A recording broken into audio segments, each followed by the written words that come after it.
What do you think of the Intel situation right now? Are they going to get bankrupt? Are you enjoying this year's Computex? Yeah, I think there's more PC enthusiast stuff that I was expecting to see. I mean, obviously there's a lot of AI, but obviously like with the mod challenge stuff right here with these custom builds, the liquid nitrogen overclocking, the RAM overclocking and stuff. Yeah, it's been pleasantly surprising. So I came in with low expectations, but it's better than I thought. Did you go to Tinex 2? Not yet.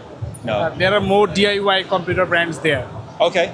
Yeah. What do you think of the Intel situation right now? Are they going to get bankrupt? I don't think they'll go bankrupt, no. I think at the very least somebody will bail them out or there'll be a partnership. But I don't think they'll go bankrupt. What about the NVIDIA CPUs and GPUs, the Spark?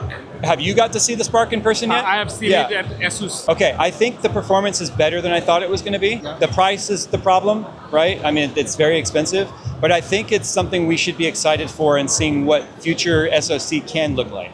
I don't think it's ready for general consumer now. I think it's too expensive, but I think it's something that in the future we might see scale down to better affordability with like handhelds, like an ROG Ally. Imagine it in there. That would be a great use case for it. Yeah, that would be great. Yeah. I never thought it like this. So, do you think that DIY market is squeezing? Oh yeah, of course. So everyone's having to adapt. One of the things I've noticed with talking with everyone about that subject is they're having to find ways to maintain quality but reduce price. And that's the story right now. Is the consumer is winning in that aspect because they're getting the same quality of product, but the price points are coming down. So when it comes to like cases and other peripherals and such, obviously not with anything, RAM and storage and graphics, but the other stuff is coming down some. Are the memory prices coming down anytime soon? Soon? Define soon.